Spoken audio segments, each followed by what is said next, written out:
继续要来讲，这个自助餐拢是家己硬菜，算钱无一个标准，拢改在头家家己算。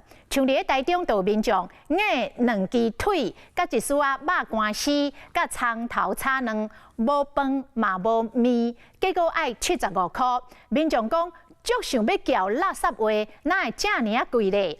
若台南市就完全无共款咯，有菜有肉，搁一碗甜的白饭，只要67块。所以真侪人拢讲，这自助餐的计效真神秘。实在放入鼎，用大火来炒。食饭时间，自助餐店的煎条是甜满满，硬菜硬肉，搁添一碗饭，就是要食好饱。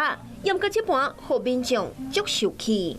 是要食偌济就硬偌济，这无问题。要搁几盘，敢若3项菜，计效你要看卖？60块上下吧。70块，你会买吗？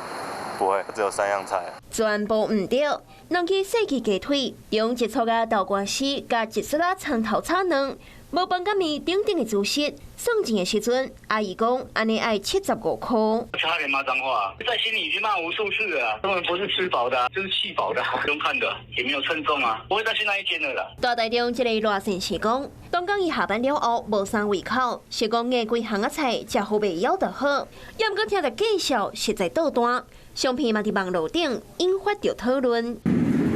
网友讲，自助餐的计效实在是互人想袂晓。更有人破文章讲，这真正袂秘籍。台南市这间店菜甲肉放甲甜满满，也阁有白饭，4粒便当拢总27，平均1粒便当敢若67块半。他就是看，然后给多少钱。那我觉得并没有一个标准可言，通常都不会想要去问，或者是想要去吃，直接买一个有主菜的便当啊，可能什么排骨90块这样子。你要自主权的话，就会比较贵。自助餐算钱，因为画价拢看业者个人的标准，民众可能也未食饱，就已经红气甲饱。Hello， 我是雷亚，想要抢了先掌握最及时的新闻资讯吗？赶快订阅、按赞、开启小铃铛，锁定华视新闻 YouTube 频道。